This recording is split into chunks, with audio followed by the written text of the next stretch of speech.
capítulo 13. Lucas, capítulo 13. Nós vamos ler a partir do verso 22. Hoje, com a internet, muitos cristãos já não estão trazendo mais a Bíblia, né? Então, tem umas facilidades aí, mas ainda gosto de ler na palavra, ainda gosto de ter o livro, as páginas, né?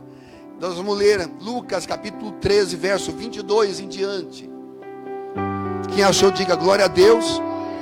Amém. Verso 22. Passava Jesus por cidades e aldeias, ensinando e caminhando para Jerusalém. Ele estava indo porque estava definido pelo Pai que ali seria o lugar onde ele seria entregue, onde ele seria morto, onde seria crucificado e ressuscitado. Então ele estava indo para Jerusalém. Verso 23 diz que alguém lhe perguntou: Senhor, são poucos os que são salvos? Olha a pergunta desse homem.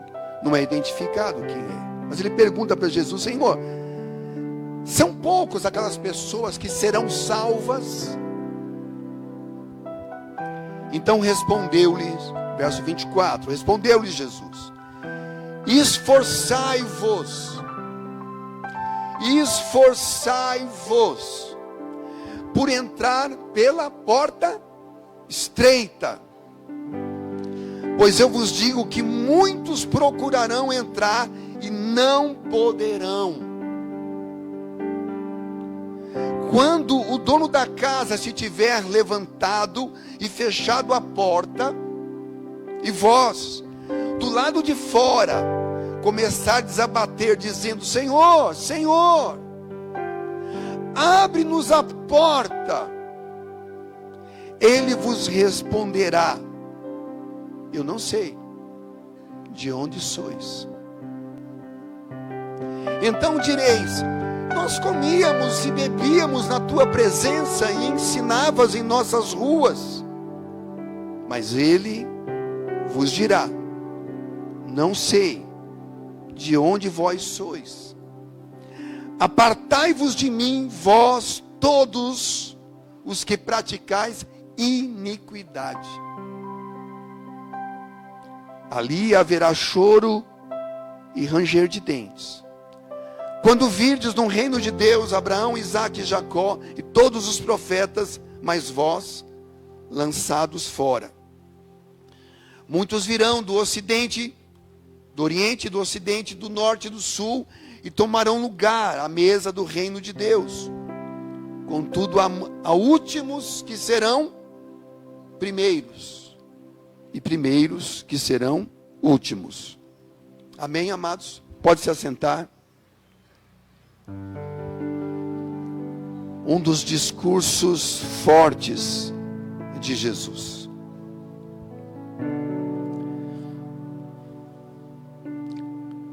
São palavras que a gente precisa refletir, lembrar, meditar, porque são sérias, muito sérias.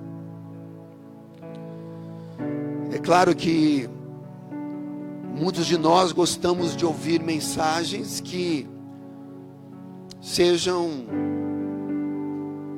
palatáveis, né? Ou seja, nós queremos ouvir mensagens que afaguem a nossa cabeça. Nós gostamos de ouvir mensagens que falam de bênçãos, de milagres.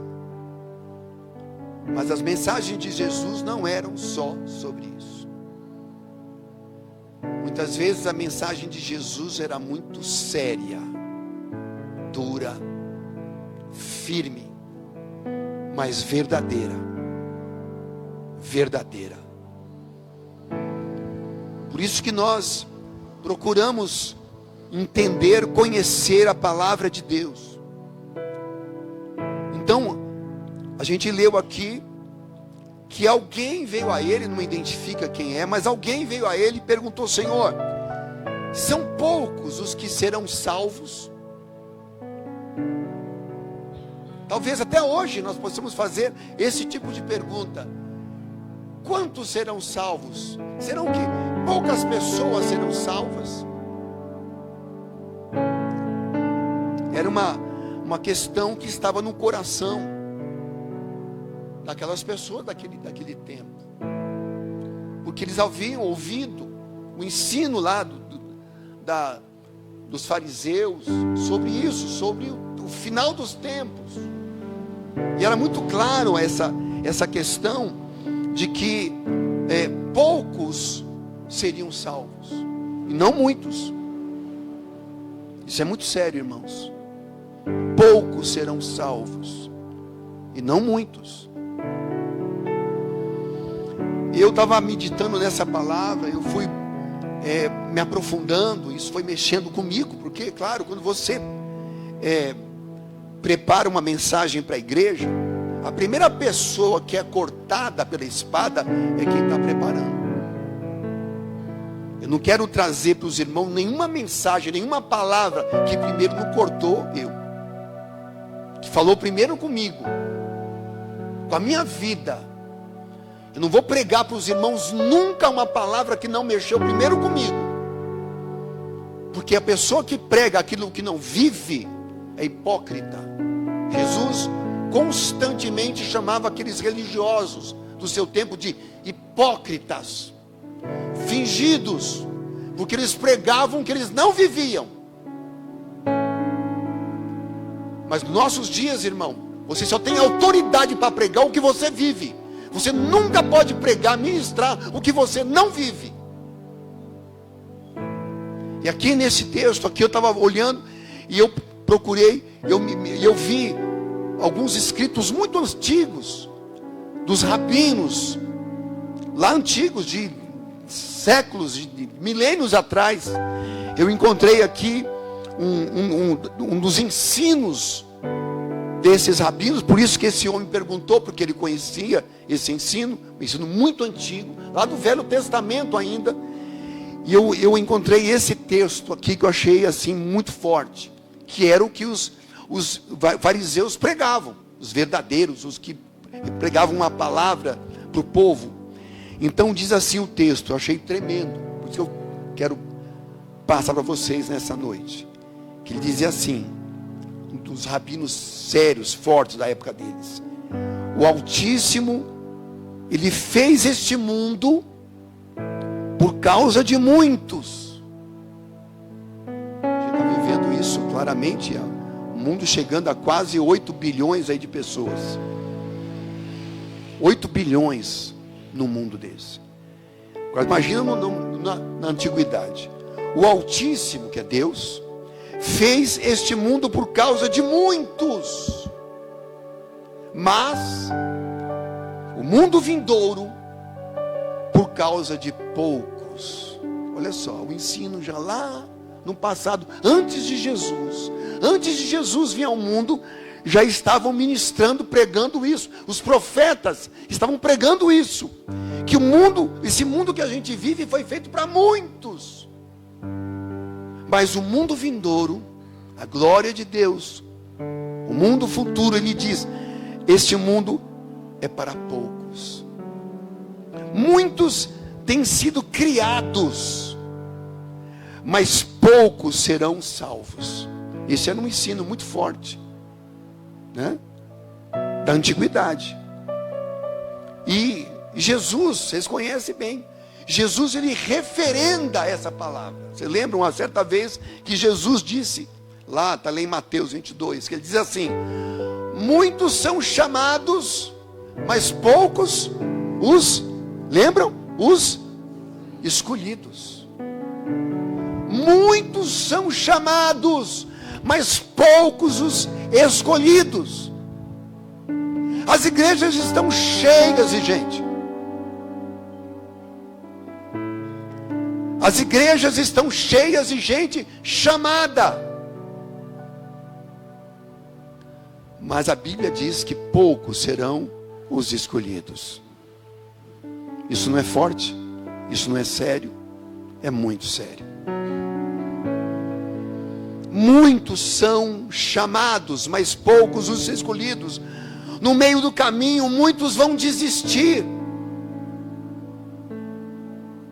Nem todos que vêm para a igreja ficam na igreja, vão embora. Nem muitos que um dia aceitaram Jesus e foram batizadas vão continuar.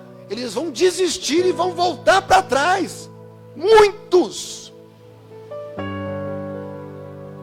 Muitos vão ser seduzidos pela carne, vão ser seduzidos pelo mundo, pelos prazeres desse mundo. Vão ser seduzidos e vão embora.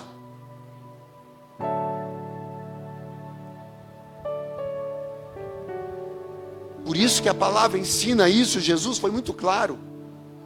Muitos são chamados, mas poucos serão os escolhidos. Para mim, eu não sei se isso mexe com você, mas mexe comigo. Mexe comigo. Porque é claro que o que a gente quer realmente é estar entre os escolhidos. Jesus disse o seguinte: aquele que perseverar até o fim, esses serão salvos. Os que perseverarem até o fim. Então, o que se aprende?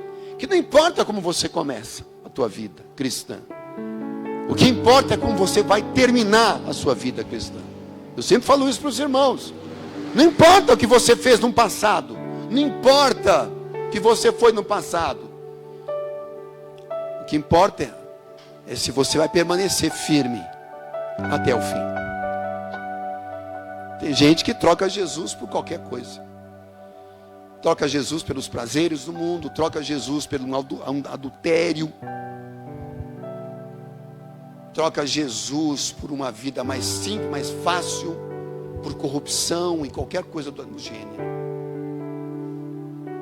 As tentações são iguais para todos. Quem é aqui que não passa por tentação? Quem é? Nenhum de nós. Todos nós passamos por tentações. Mas os vencedores vencem. Os perdedores perdem. Estão sempre perdendo. Sabe por quê? Porque eles não amam a Deus. Não amam a Deus. Porque quando você realmente tem uma vida mudada, transformada, você quer o melhor de Deus. E é por isso que ele diz, olha só que palavra forte, ele diz assim: esforçai-vos. Esforçai-vos. Tem que haver um esforço meu, tem que haver um esforço seu. Essa palavra, lá no grego, é muito, muito forte. Quando ele fala esforçai-vos, nós temos que nos esforçar, irmãos, para chegar ao fim da nossa jornada. Vai ser fácil? Não, não é fácil para ninguém. Não pensa que a tua vida é mais dura do que os outros. Não. Não pense que você passa por mais tentações do que os outros. Não. Todos nós passamos pelas mesmas tentações o tempo todo. Jesus diz: esforçai-vos. Não tem como isso não mexer conosco. Ele podia dizer assim: não, vai numa boa, vai mais light. Basta você frequentar a igreja, basta você ir nos cultos, né? Basta você dar o seu dízimo, basta você ser uma boa pessoa, basta você dar uma esmola para o pobre de vez em quando. Isso está bom para Deus. Filho, filha, as coisas não são tão simples assim. Quando Jesus diz esforçai-vos, tem que haver esforço, tem que haver luta, tem que haver vitória. Não existe vitória sem luta. Não existe vitória sem luta. Luta contra a carne, luta contra os valores do mundo, luta contra o diabo, os demônios, luta contra os prazeres, as paixões da carne. Nós temos que lutar contra. Pastor, eu não consigo. Ok. Você não precisa dizer isso para mim, pastor. Não adianta falar para mim. Porque nós sabemos que as palavras de Jesus são: esforçai-vos.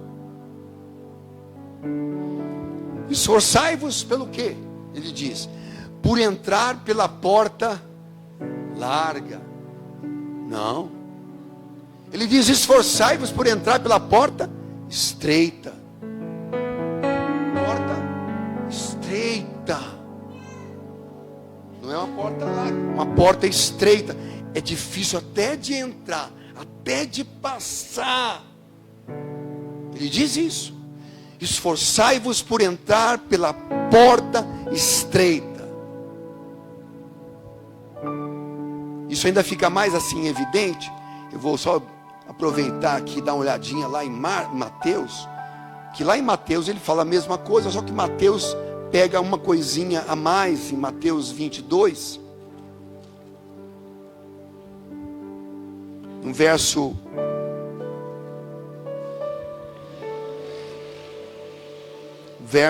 14, que a gente já conhece isso, né? Eu ia ler esse texto, mas nem preferi ler, que ele diz: porque muitos são chamados, mas poucos os escolhidos. Mas nós vamos lá no capítulo 7. Capítulo 7 de Mateus. Eu não sei, no meu tempo, quando eu conheci Jesus, que eu tinha meus 20 e poucos anos, eu, minha esposa, sabe que o evangelho que era pregado naquele tempo era esse evangelho.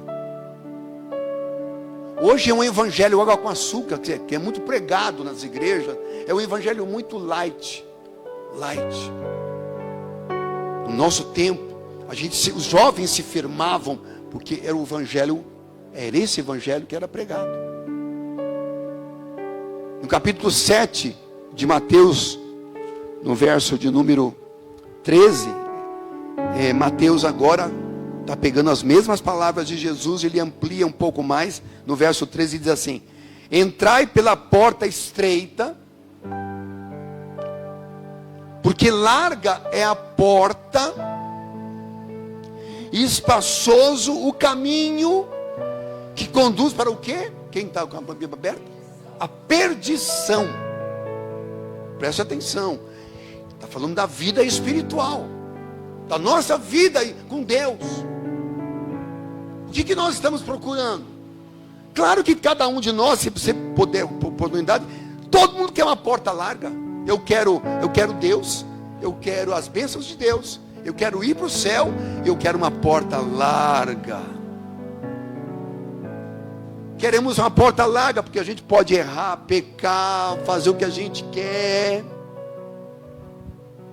viver uma vida errada, mas Deus é bom, Deus é amor, no final Ele perdoa tudo. Quem pensa assim, meu querido, não conhece a palavra de Deus. Então aqui a gente vê claramente, né, verso 13: entrai pela porta estreita. Olha o que está dizendo: é uma decisão sua e minha. Isso que eu acho muito forte. É uma decisão. Ele diz assim: olha, não adianta. O caminho de Deus é uma porta estreita. Ele diz assim, ele completa dizendo: porque a porta é larga e o caminho é espaçoso, que conduz para o quê? Para a perdição. Meu Deus. E são muitos. Olha aqui a expressão. E são muitos os que entram por ela. Por que está falando de muitos? Porque está falando da igreja. Está falando do povo de Deus.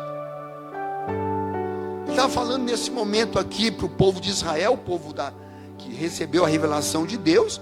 Mas essa palavra fala conosco hoje.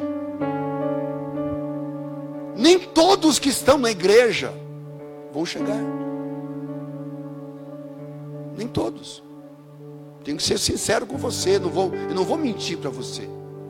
Tenho que ser sincero. Não são minhas palavras, são as palavras de Jesus. Ele diz: porque estreita é a porta, verso 14, e apertado o caminho que conduz para a vida. E são poucos, novamente, poucos, os que acertam com ela. Poucos. Então a oportunidade é para todos. todos que estão na igreja hoje, porque foram chamados, e todos que virão ainda para ir para as igrejas, com pessoas que são chamadas. Muitos são chamados. Milhões são chamados. Bilhões no mundo são cristãos. Bilhões. Mas essa grande multidão, poucos vão chegar nessa medida. Isso não mexe com você, mexe comigo. Porque são palavras do Senhor Jesus, e são poucos os que acertam com ela. É isso. Porque a gente quer, o que a tua carne quer? A Bíblia diz que a carne, a nossa carne, o que ela quer é ser que você seja escravo dela, que você satisfaça os desejos dela, que você viva dessa maneira como escravo do seu corpo, da sua carne, para satisfazer os desejos dela. Você na verdade pensa que está livre. Eu sou livre. Não é livre. Você é escravo da sua carne. Existe uma doutrina conhecida, filosófica, né, que é o hedonismo. O que é o hedonismo? São aquelas pessoas, e muita gente vive esse hedonismo, são hedonistas, que procuram viver uma vida que ele vive para ter prazer. Ele quer ter prazer o tempo todo, segunda, terça, quarta, quinta, sexta, sábado, domingo. Quer ter prazer, quer viver em prazeres constantes. É o hedonista. Ele acha que a vida é isso. A filosofia de vida, a única coisa que eu sei é que eu vou morrer um dia. Eu vou morrer um dia. Isso é uma realidade. Nós sabemos que a única coisa, com certeza, que você pode me dizer, e eu posso te dizer, é que um dia você vai e eu vou morrer. É uma certeza absoluta, né? Já que eu vou morrer, eu tenho que aproveitar a minha vida. Ok? Mas aí chega a palavra de Jesus, forte, que mexe com aqueles discípulos. Por que aquelas pessoas largaram tudo para seguir Jesus? Porque eles ouviram o preço.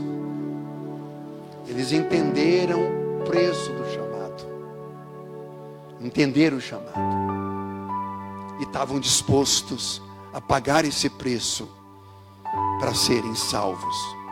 E a gente volta para aquele moço que chegou ali, né, e disse a Jesus: Jesus, nós temos aprendido que poucos serão salvos.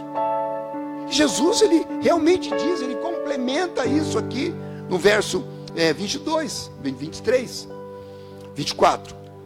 Esforçai-vos por entrar pela porta estreita, pois eu vos digo que muitos procurarão entrar e não poderão. É isso. E não poderão. Há um esforço. A necessidade de nós nos esforçarmos cada dia. As tentações são diárias. Me diz aqui, quem aqui que não é tentado? Levanta a mão. Ninguém. Ninguém pode dizer que não é tentado, né? Quem pode dizer que você não recebe tantas coisas ao longo da sua vida? O mundo te atraindo, o diabo te atraindo, porque assim, o que o diabo quer te dizer? Que você pode ter muito mais lá fora, fora da igreja, do que dentro da igreja. Ele vai dizer: puxa vida, você vai ficar vindo na igreja, sabe, domingo à noite, você podia fazer tanta coisa, né? Ir na igreja de domingo, que perda de tempo. Você vai ouvir isso. Mas quem nasceu de novo sabe que esse lugar, você sabe por que você está aqui. Você sabe por que você vem aqui. Você sabe o que você recebe de Deus aqui. Ao longo desses anos que eu vivo no Evangelho, mais de 40 anos que nós vivemos no Evangelho, ao longo desses anos, eu vi muitos dos meus amigos que vieram para a igreja e depois foram embora. E graças a Deus que muitos que vieram estão até hoje firmes, fortes, firmes. É a diferença. E ele continua, que o texto começa a nos ensinar. No verso 25, acompanha comigo. Verso 25. Olha aqui que ele fala. Ele dá aqui uma ideia interessante. Quando o dono da casa, é como se fosse uma parábola, né? Quando o dono da casa se tiver levantado e fechado o quê? A porta vai se fechar, gente. E vós, ao lado de fora, começardes a bater, dizendo: Senhor, abre-nos a porta. Ele vos responderá: ué, eu não sei de onde você é.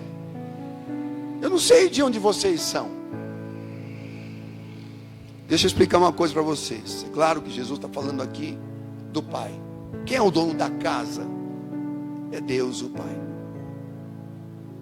Ele é o dono de tudo. A terra, o céu e tudo que existe pertence unicamente a Deus. Ele é o Senhor absoluto sobre tudo e sobre todos. Deus governa. Deus tem o seu plano. Os planos de Deus, nenhum será frustrado. Desde a antiguidade até o futuro mais longínquo, todos os planos de Deus serão cumpridos à risca. O livro do Apocalipse, é o que eu sempre digo para algumas pessoas que eu converso, que o Apocalipse para mim a gente tem uma expressão que a gente usa muito hoje em dia, acho que a maioria conhece, é o spoiler. Alguém já ouviu falar de spoiler aqui? Quantos já ouviu falar de spoiler? Poucos, né? Ixi. O que é o spoiler? O spoiler é quando alguém diz assim: olha, tem um filme muito bom passando, eu queria que você assistisse, é muito bom. Ah, do que ele fala? Aí a pessoa conta o filme todo para ela. Ela diz: então não vou nem assistir, já me contou o filme inteiro. Isso se chama spoiler, né? Alguém te conta o filme antes de você assistir. São pessoas raras, como a minha esposa, né? A minha esposa querida aqui, ela adora spoiler. Ela não gosta de sofrer com os filmes, então ela quer saber antes.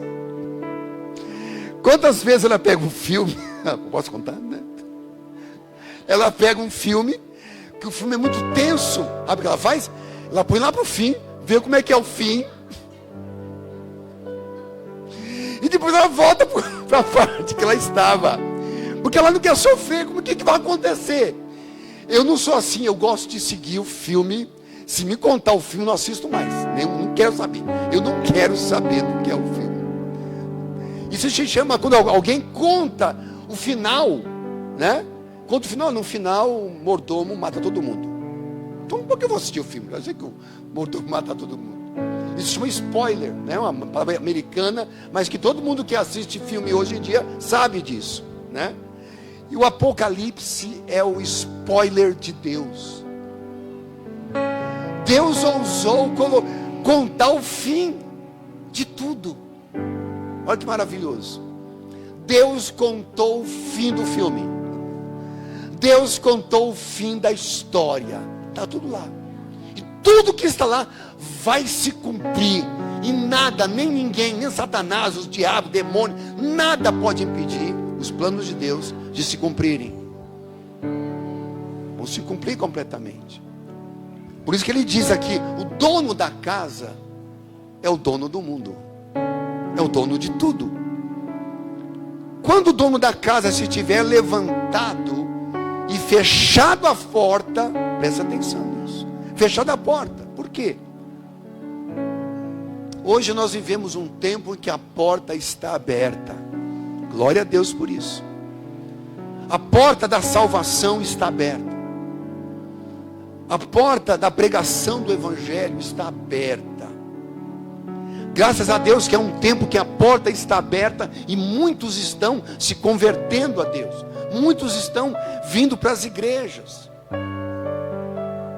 Mas ele diz que um dia o dono da casa vai fechar a porta.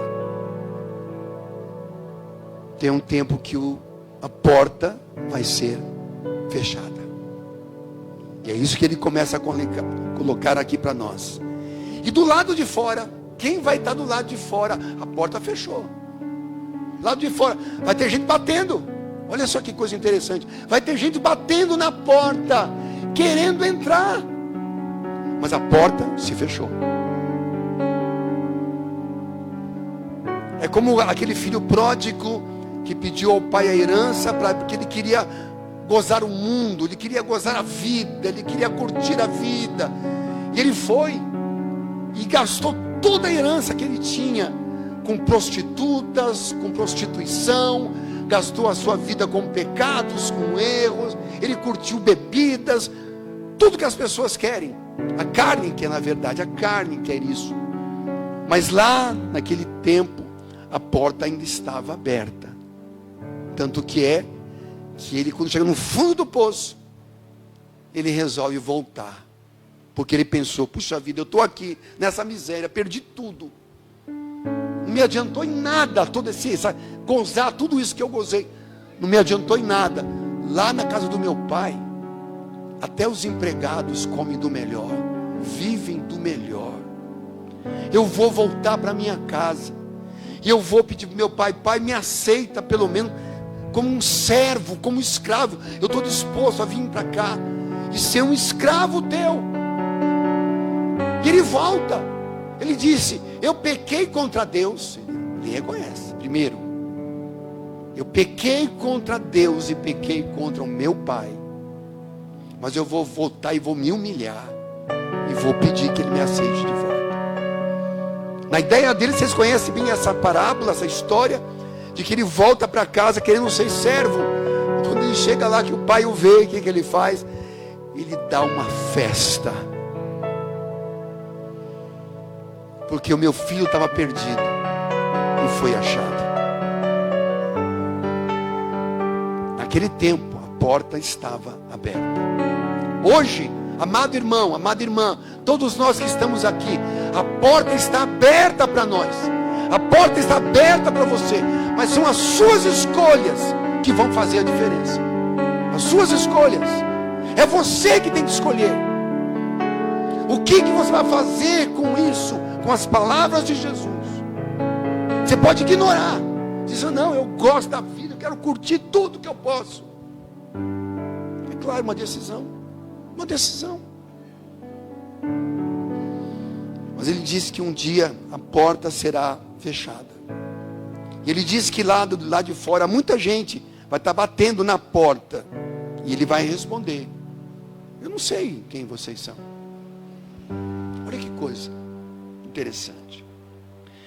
Eu vou te lembrar de umas palavras de Jesus, que são muito fortes também. Lembra quando Jesus disse assim, eu conheço as minhas ovelhas. Elas conhecem a minha voz. Quem anda com Deus é assim. Quem tem vida com Deus é assim. Jesus conhece quem são as ovelhas.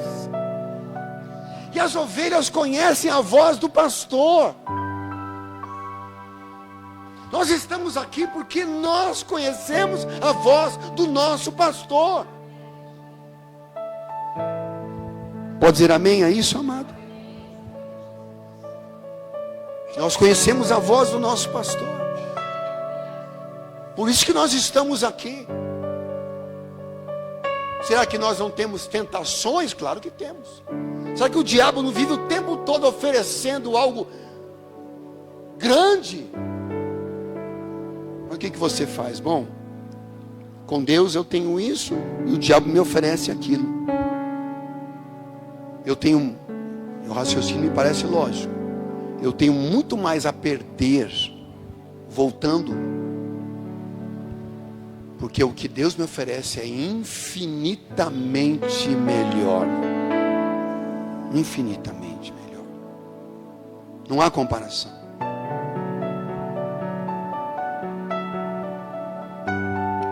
Então a gente vê que o dono da casa um dia vai fechar a porta e as pessoas vão dar do lado de fora. Haverá gente naquele dia que vai bater na porta para procurar entrar, mas não tem mais jeito. Olha só, não tem mais jeito. Não poderão. E olha só, no versículo 26, ele fala do que as pessoas estão falando. Ele diz assim, então elas dirão, elas vão argumentar, mas Senhor, esse é o argumento do tempo de Jesus, né? Verso 26, mas nós comíamos e bebíamos na tua presença, e o Senhor andava no nosso meio, ensinava nas nossas ruas. Estou falando do tempo de Jesus. Vamos trazer para o nosso tempo, né? Aqui há um tempo específico de Jesus. Vamos trazer para o nosso tempo de hoje. Vou dizer, mas Jesus, eu estava indo na igreja. Eu ia na igreja. De vez em quando, mas eu ia. Eu estava indo na igreja. Eu dava o meu dízimo.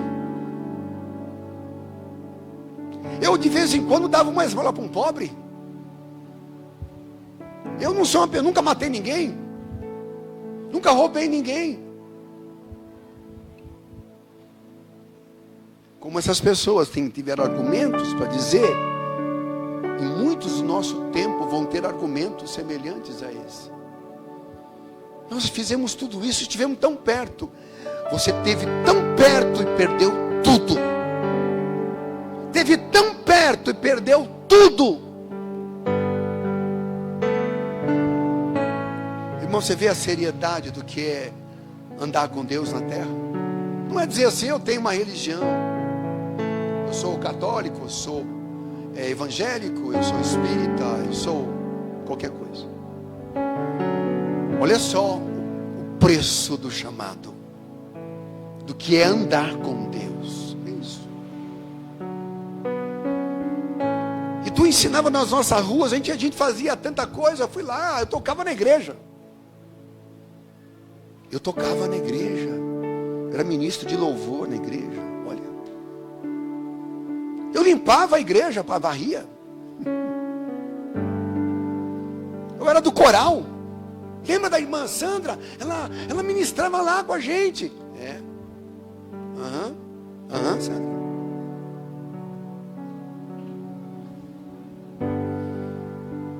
E ele vai dizer aqui, mas ele vos dirá, eu não sei de onde vocês são.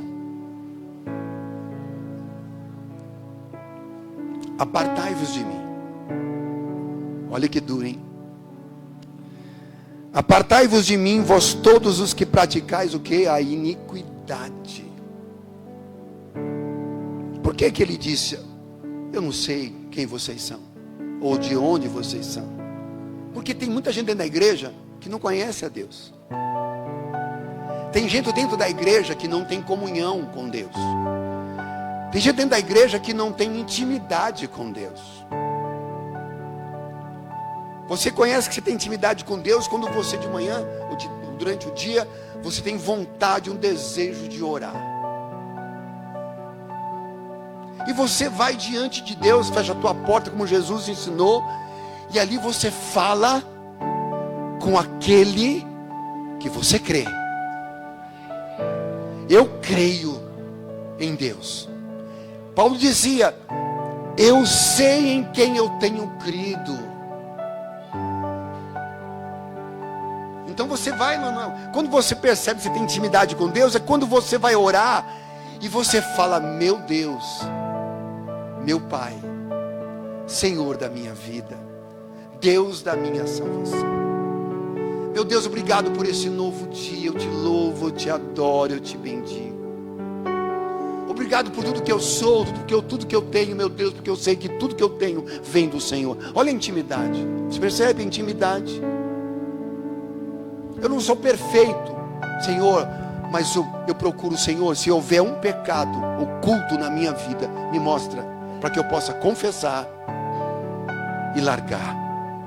Isso, intimidade com Deus. E louvado seja Deus, porque a porta da graça está aberta. A porta da graça, da misericórdia está aberta. Quem que não erra? Todos nós erramos, falhamos muitas vezes. Todo dia, Acho que não tem um dia que a gente não erra. Se não erra por palavras, a gente erra muito por palavras, não é verdade? Erra por palavras, erra por ações, erra por pensamentos, a gente erra. Mas a pessoa que está andando com Deus sabe: Senhor, eu errei, me perdoa. Meu Deus, me perdoa.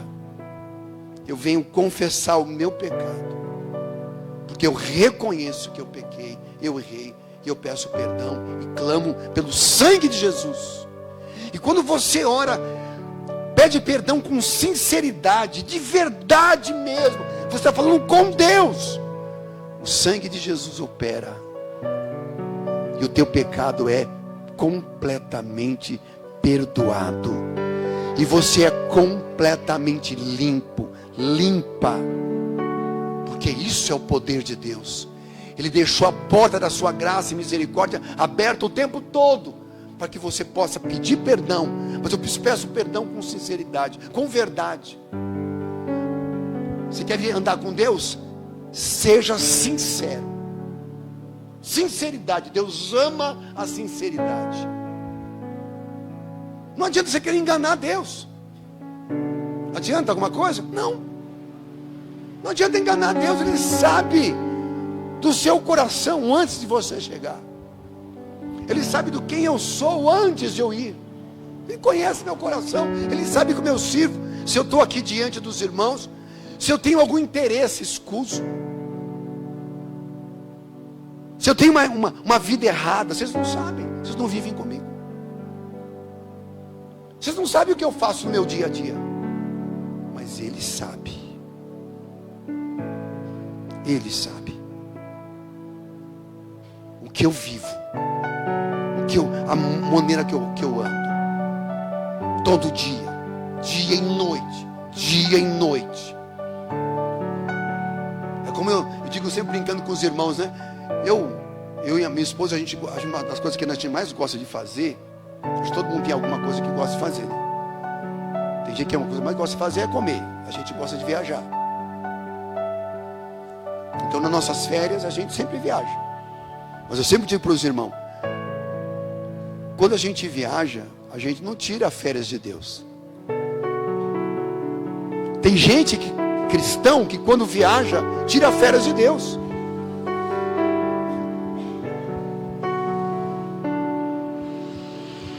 Mas nós, irmãos, temos que entender, ou nós temos uma vida real, verdadeira, sincera com Deus, ou nós não temos. Tudo que passar disso é hipocrisia.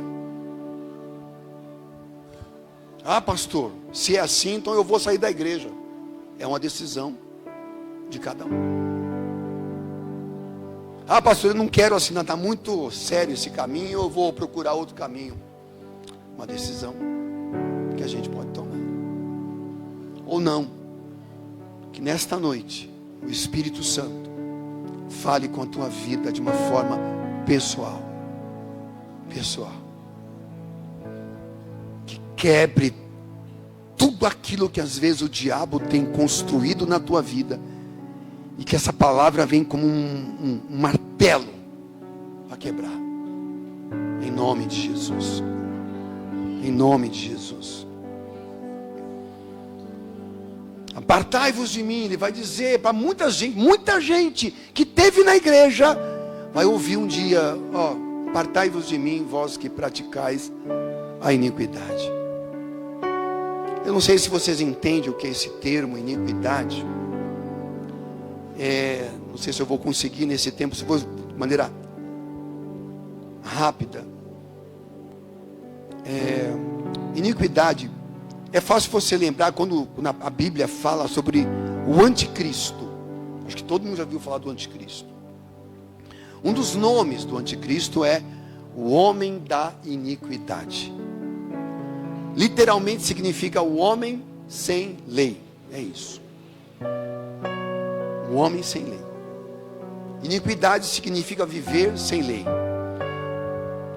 Nós conhecemos a lei dos homens. A gente vive num mundo onde existe o Código Civil, o Código Penal, Constituição. Nós somos regidos no nosso país por essas leis, né? E quando alguém transgride a lei, ele tem que responder isso diante da justiça. É o normal, né? Nenhum país vive sem lei. Todo mundo aqui deve saber sobre de um rapaz de família muito rica, uns dias atrás, que estava num bar curtindo e sai com seu carro, um carro de alto luxo, um Porsche de mais de R$1 milhão. R$1 milhão! Você nem sonha um dia ganhar algo assim. Trabalhando 30 anos, não vou ganhar isso tudo. O cara tem um carro de R$1 milhão, sai que nem um louco. As pessoas que estavam com ele, não vai, não sai. Pede um aplicativo, né? Insistir, não. Eu quero, estou bem. Vocês conhecem a história, está em todos os jornais.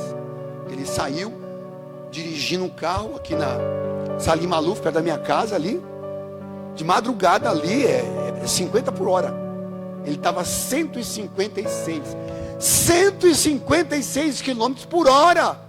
Foi comprovado isso.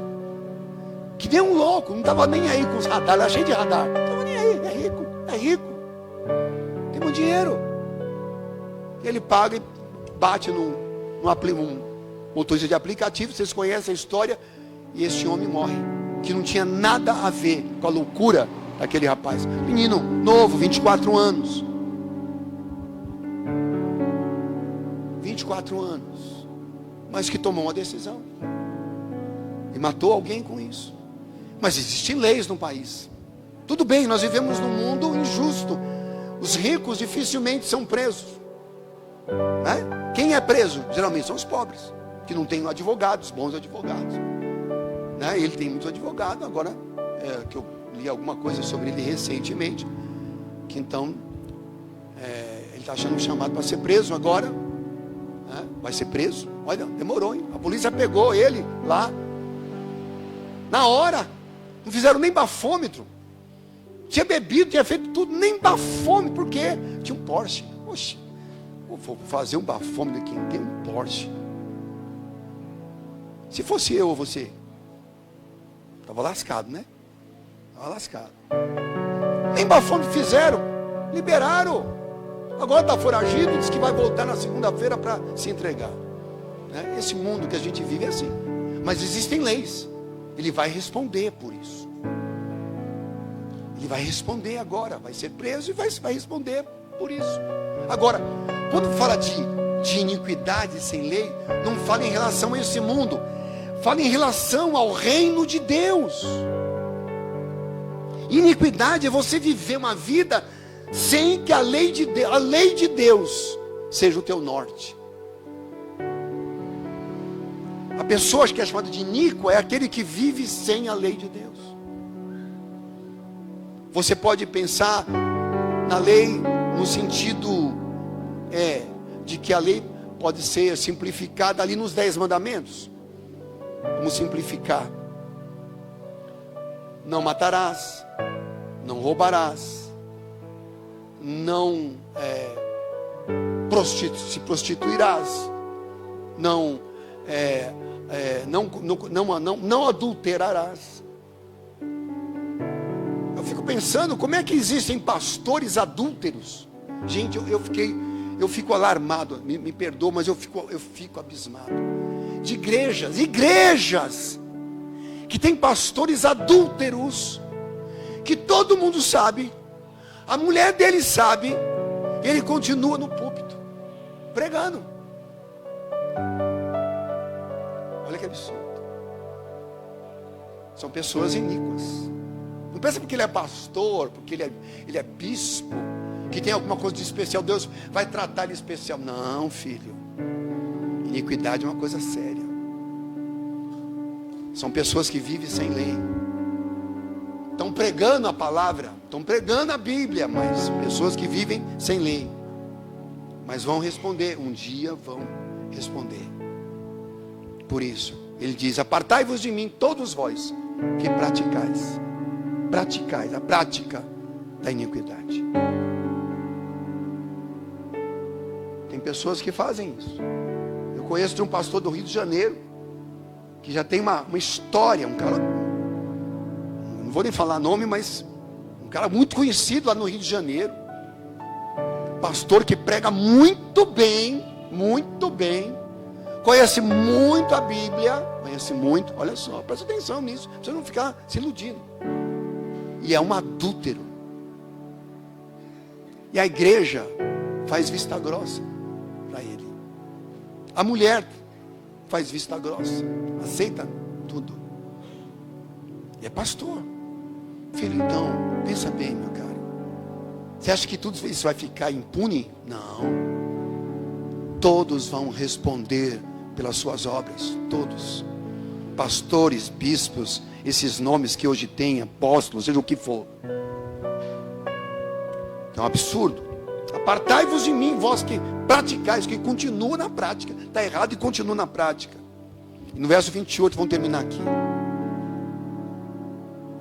Ele diz que ali haverá choro e ranger de dentes. Quando virdes no reino de Deus, aqui no tempo de Jesus, falou de Abraão, Isaac, Jacó e todos os profetas, mas vós lançados fora. Deus disse para mim essa semana, você vai pregar essa palavra? Eu não queria pregar essa palavra. Estou sincero. Não é uma palavra que as pessoas gostam de ouvir. As pessoas que estão me ouvindo aí na internet, você sabe. Não é uma palavra que você gostaria de ouvir. Mas essa é a palavra de Deus para nós, nesse momento. Ali haverá choro e ranger de dentes. Por quê? O que é choro? Imagina assim, choro e ranger de dentes. É uma angústia, é um sofrimento tão profundo. Quem é que vai ter um sofrimento profundo a esse? Aqueles que ficaram de fora. Aqueles que estiveram perto, na igreja, ouviram a palavra e continuaram na iniquidade. Mas eu estava lá, eu ia no culto, eu ia de domingo na igreja. E vai ter que ouvir do Senhor: aparta-se de mim, eu não te conheço. Nunca te vi no seu quarto orando comigo, pessoalmente. Nunca vi você se arrependendo dos seus pecados. Nunca vi. Quem é você? Eu estava na igreja, eu estava lá, eu era dizimista, eu tocava teclado. Tem muito músico aí que, meu filho, tem misericórdia, né, irmão? Está cantando na igreja, mas vai cantar no inferno no futuro. Me permita ser assim tão claro, mas verdadeiro. Você sabe o que eu estou falando? É sério isso, muito sério. Apartai-vos de mim, porque muitos, ele termina, muitos últimos serão os primeiros, e muitos primeiros serão últimos. Muitos que começaram na igreja muito bem, começou tal, mas aí foi largando, se afastando de Deus aos poucos. Aquele que era primeiro ficou último. E muitos aqueles que são últimos, que ainda não vieram, ou estão chegando agora, vão se tornar primeiro na frente desses que estão desistindo.